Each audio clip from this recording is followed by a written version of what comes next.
అమ్మా నీలో ఉన్నదమ్మా తల్లి ఆ సర్వమంగళ దేవత. అమ్మ నీకు ఐదోతనం ఎలా పూర్ణంగా ఉందో అలా నన్ను కూడా ఐదోతనంతో ఉంచు. భారతీయ సంప్రదాయంలో స్త్రీ కోరినటువంటి కోరిక లాంటి కోరిక ఈ ప్రపంచ పటం మొత్తం మీద ఏ స్త్రీ కోరదండి. ఒక్క సనాతన ధర్మంలో ఉన్న ఆడదే ఒక్క కోరిక కోరుతుంది. ఏమిటో తెలుసా అండి? ఎవరూ కూడా ఇంకోళ్ళకన్నా ముందు నేను చచ్చిపోవాలనరు. మనస్ఫూర్తిగా అటువంటి కోరిక 2 సార్లు ఆడది కోరుతుంది. తను వృద్ధురాలైపోయాక ఆయన చేతుల మీద వెళ్ళిపోవాలండి పసుపు కుంకాలతో అంటుంది. అంతేకాని బతికుండి ప్రయోజనం ఏమిటండి? ఆయన చేతుల మీద పసుపు కుంకాలతో వెళ్ళిపోతే చాలంటుంది.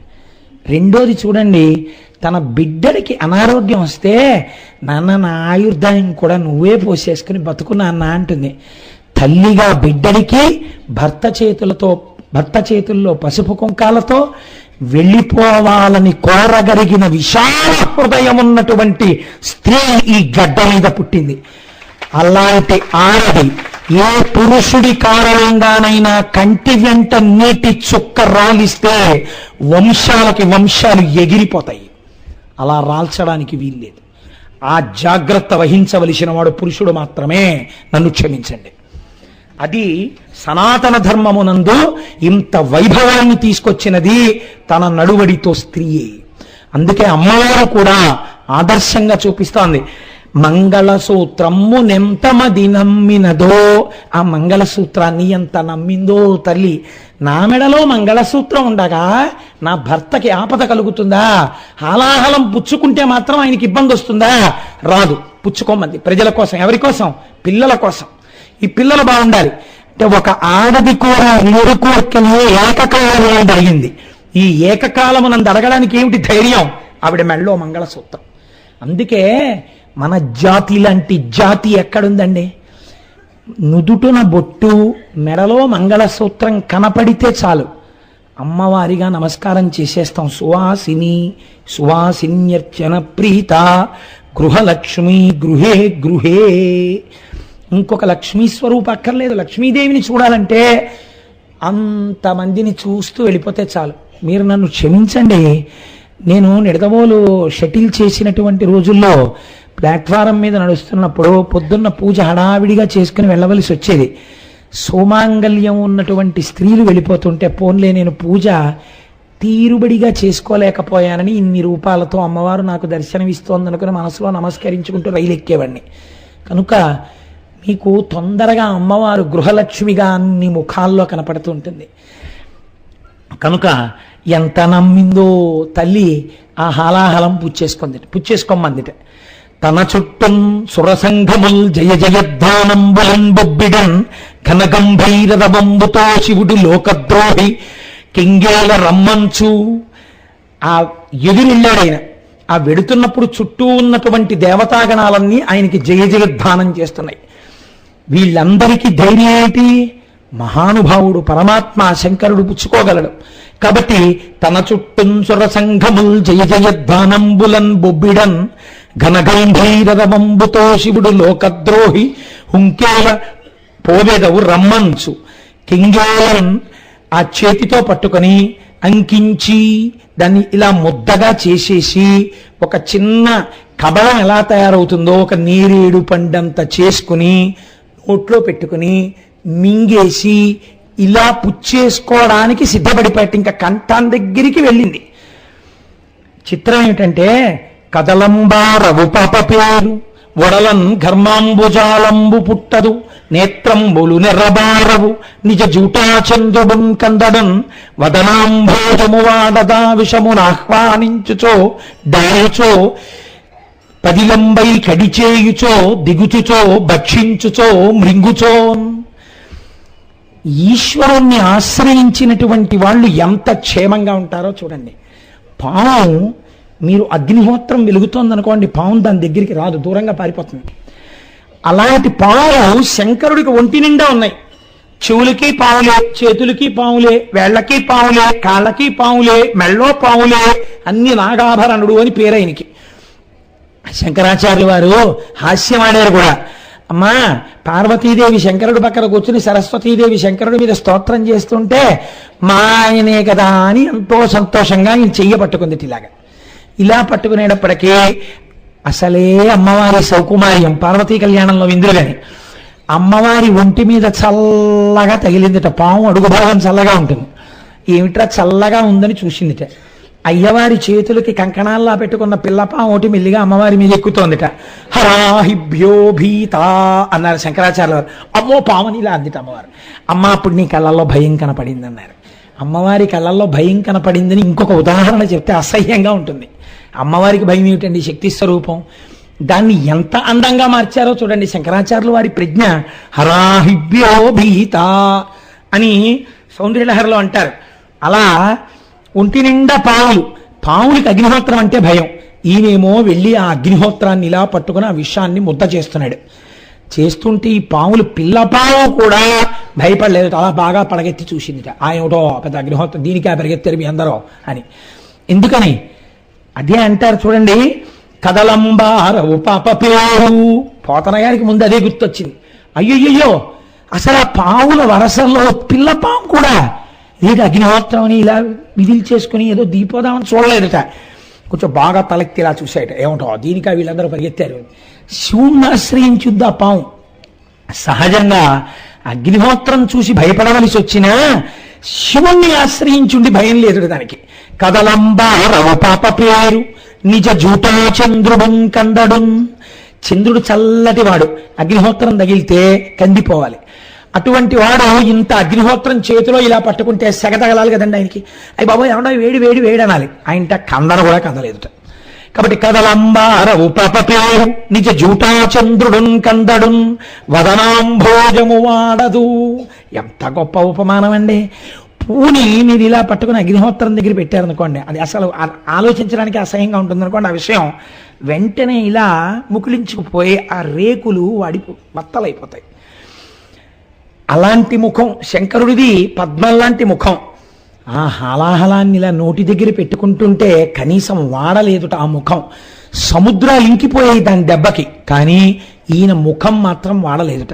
వదనాంభోహము వాడదా విషమున ఆహ్వానించుచో డాయుచో పదిలంబై కడిచేయుచో దిగుచుచో భక్షించుచో మృంగుచో. ఎదురెళ్ళినప్పుడు గాని, పట్టుకున్నప్పుడు గాని, ముద్ద చేసినప్పుడు గాని, నోట్లో పెట్టుకున్నప్పుడు గాని, మింగుతున్నప్పుడు గాని ఆయనకు అసలు ఏ కందటైన అలా చేసి గుటుక్కున మింగబోయారట. ఇక్కడ దాకా కంఠంలోకి వెళ్ళిందిట. మీరు ఆలోచించండి, ఏదైనా ఒక చిన్న పండైనా సరే బయటికి వదలకుండా కడుపులోకి వెళ్లకుండా కంఠంలో పెట్టుకుని ఉండాలంటే ఎంత కష్టంగా ఉంటుందో. ఇక్కడ దాకా వెళ్ళిన తర్వాత ఆయన అనుకున్నారట, ఉదరము లోకంబులకును సదనంబగు తెరిగి శివుడు చటుల విషాగ్నిన్ కుదురుకొనే కంఠబిలమున పదిలంబుగా నిలిపే సూక్ష్మ ఫలరసము క్రియన్. అయ్యయ్యో నేను కానీ కడుపులోకి ఈ విషయాన్ని వదిలేస్తే కడుపులో కొన్ని లోకాలున్నాయి, ఈ లోకాలు కాలిపోతాయో ఏమిటో. పైకి వదిలేస్తే ఈ లోకం కాలిపోతుంది. పైన కొన్ని లోకాలున్నాయి, కాబట్టి దీన్ని ఎక్కడికి వదలకుండా ఉంచుతానని ఆ కంఠంలో పెట్టేసుకున్నట్ట. ఈ కంఠంలో పెట్టేసుకుంటే హరుడు గళమునందు హాలాహలము నింప. ఆ హరుడు గళంలో అంటే కంఠంలో ఆ హాలాహలాన్ని అలా పెట్టేసుకునేటప్పటికీ ఆ కంఠం నీలంగా ఒక మచ్చ పడినట్టుగా అందులోంచి కనపడుతోందిట. అప్పటి వరకు ఆయనకి మచ్చ లేదు, తెల్లటి శంకరుడు. కంఠం మీద కొంచెం నల్లగా ఆ హాలాహలం యొక్క మచ్చ కనపడుతోందిట. ఇప్పుడు వేదం స్తోత్రం చేసింది ఆయన్ని నీలగ్రీవోహిత అంది.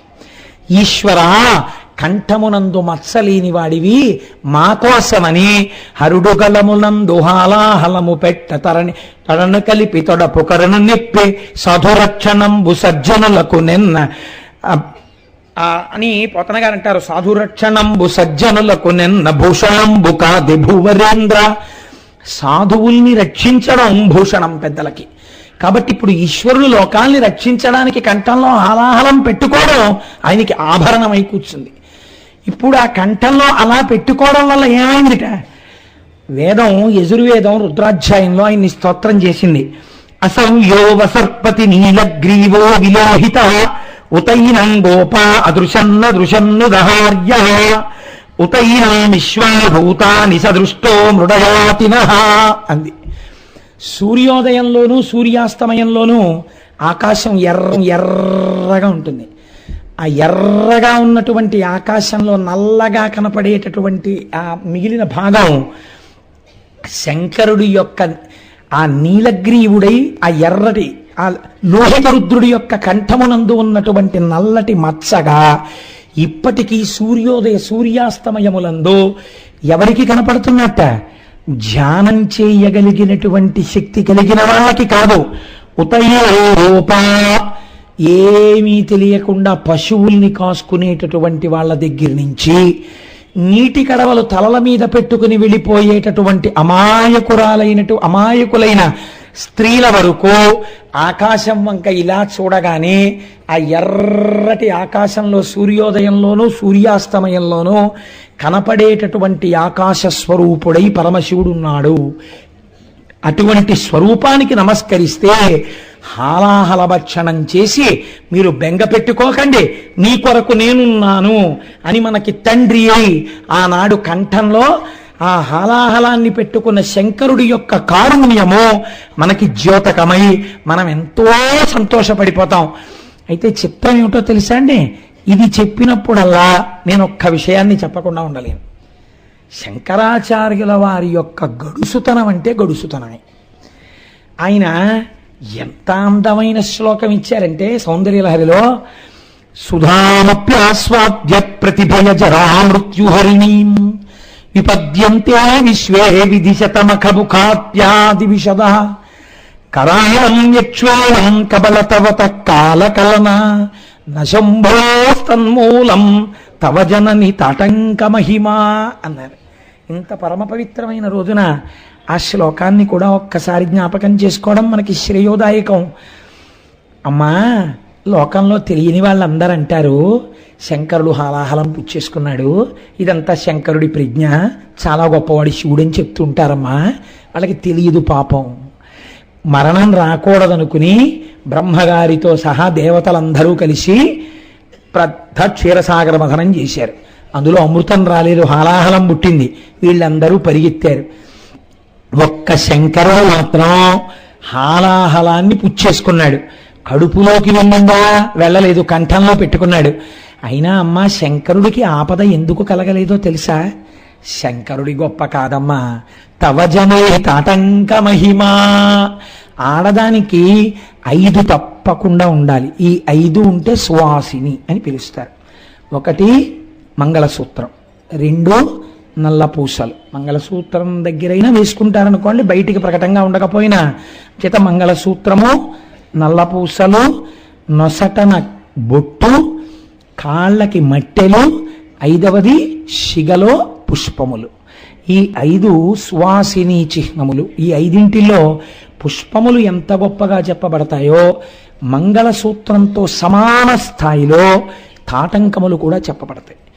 చెవి తాటంకం గురించి, తాటంకం అంటే తాటాకు. అసలు నిజానికి అమ్మవారికి చేసేటటువంటి అలంకారంలో చాలా గొప్ప అలంకారం ఏమిటో తెలుసా అండి? కొత్త తాటాకు ముక్క తీసుకొచ్చి అమ్మవారి చెవికి తాటంకంగా పెట్టాలి. యథార్థమునకు పెళ్లి చేసేటప్పుడు, ఈ మాటలు నేను చెప్తున్నాను అనుకుంటున్నారేమో, చంద్రశేఖర పరమాచార్య స్వామి అంతటి మహాపురుషులు చెప్పింది. ఆడపిల్ల పెళ్లి చేసేటప్పుడు గౌరీ తపస్సులో కొత్త తాటాకు ముక్కలు తీసుకొచ్చి పెట్టి పూజ చేసి, ఆ కుంకుమ చేత పూజ చేయబడినటువంటి తాటాకు ముక్క సౌభాగ్య వస్తువుల్లో ఒకటి అమ్మవారి స్వరూపం. ఆ తాటాకు ముక్క పెళ్లి కూతురు యొక్క చెవిలో పెట్టాలి. అలాగే అమ్మవారి చెవి దగ్గర కూడా తాటాకు అలంకారం చెయ్యాలి. చేస్తే ఆడపిల్ల యొక్క 5వ తనానికి లోటు ఉండదు. కాబట్టి అమ్మవారు కూడా తాటంకము అంటే తాటి చెట్టు నుంచి వచ్చినటువంటి ఆకు చేత తయారు చేయబడిన ఆభరణము. ఆవిడ కూడా తాటాకు పెట్టుకుంటుందట మొదట. కాబట్టి తవ జనని తాటంక మహిమా. అమ్మా, నీ చెవులకు పెట్టుకున్నావే తాటంకాలు, వాటి మాహాత్యం అమ్మా.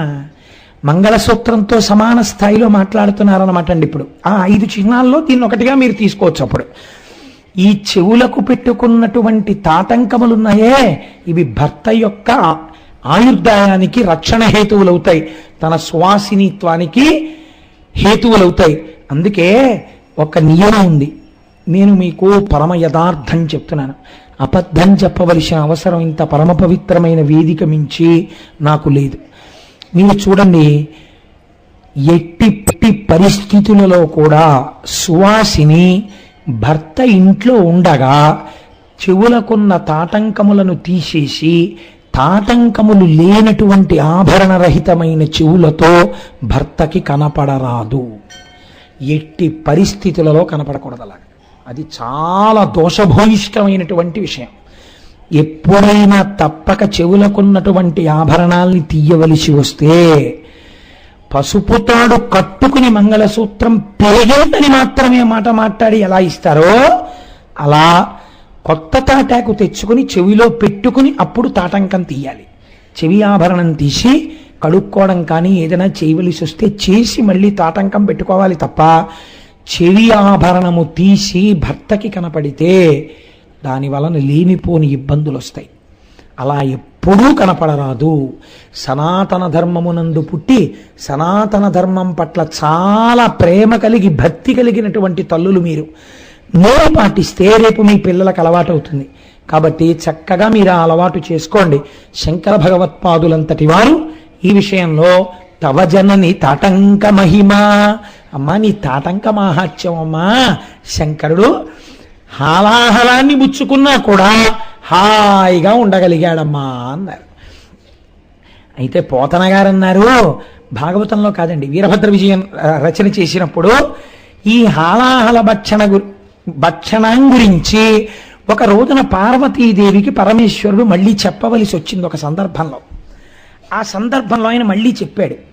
మళ్ళీ చెప్పి ఒక మాట చెప్పాడు. ఇవాళ పార్వతీ నీకు ఎందుకు చెప్పానో తెలుసా? ఈ హాలాహల భక్షణ కదా, నీకు ఇవాళ చెప్పడంలో ఒక రహస్యం ఉంది. ఇప్పటి వరకు ప్రపంచంలో ఒక్క విషయమే తెలుసు. ఏమిటి ఆ విషయం? హాలాహల భక్షణ కదా హేలాగతి విన్న వ్రాయనలమి పటింపన్ వ్యాళానల వృశ్చికముల పాడైచడ రెట్టి జనులు భయ విరహితులై. హాలాహల భక్షణ కథ చదివినా వినా అటువంటి వాళ్ళకి తేళ్లు జిర్రిలు పావులు కలవవు అని ఫలశ్రుతి ఉంది లోకంలో. కాబట్టి హాలాహల భక్షణ కథ దానికోసం వింటుంటారు. కానీ పార్వతి, ఒక రహస్యం నీకు ఇవాళ నేను చెప్తున్నాను. కరమొప్పై నీలకంఠస్తవంబులో అబలయేక శ్లోకమైన చాలు. ఈ హాలాహల భక్షణ కథలో నా కంఠము నీలముగా అవడానికి కారణమైనటువంటి హాలాహలం భక్షణం అన్నది జరగడానికి దేవతలు వచ్చి నన్ను చేసినటువంటి స్తోత్రంలోంచి ఒక్క శ్లోకం కాని ఒక్క పద్యం కాని నోటికి వచ్చినా కరమొప్పై నీలకంఠస్తవంబులో అబల అర్ధ శ్లోకమైన చాలు.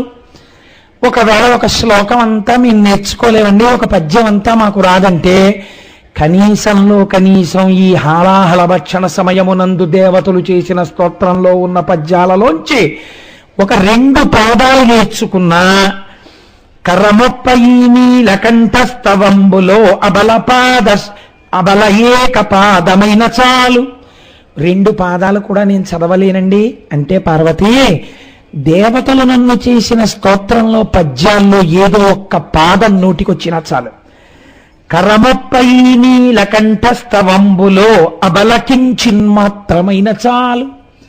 ఒకవేళ పార్వతి అది కూడా మాకు రాదంటే కనీసంలో కనీసం ఒక్క మాట అందులోంచి నీలకంఠ అన్న మాట వస్తే చాలు. ఆ ఒక్క మాట అనగలిగితే, ఆ ఒక్క మాట వినగలిగితే, ఈ కథ చెవులార వినగలిగితే, విమల భక్తితోడ విన్న పఠించిన చాలా భక్తితో ఈ చెప్పబడినటువంటి వృత్తాంతము పరమసత్యము అని మనస్సునందు విశ్వసించి నా కంఠాన్ని ఒక్కసారి ధ్యానం చేసి ఆ నీలకంఠానికి భక్తితో ఒక్కసారి ఎవరు నమస్కరిస్తున్నారో అటువంటి వారికి, చదివిన వారికి, విన్నవారికి అటువంటి సజ్జనుండు సకల సంపదలను కలిగి ఇహమునందు సకల సంపత్తులను పొందుతాడు. ఏ బాధ ఉండదు. భవములేక కైలాసవాసుడై నన్ను చేరియుండు నయన నేత్ర. అటువంటి వాడు తేలికగా అంచుమునందు శరీరము నుండి విడివడి నన్ను చేరి కైలాసమునందు వసించి సర్వకాలముల యందు నన్ను సేవిస్తూ ధన్యుడవుతాడు. కాబట్టి ఈ నీలకంఠ స్తవము, ఈ హాలాహల భక్షణమన్నటువంటి ఆఖ్యానము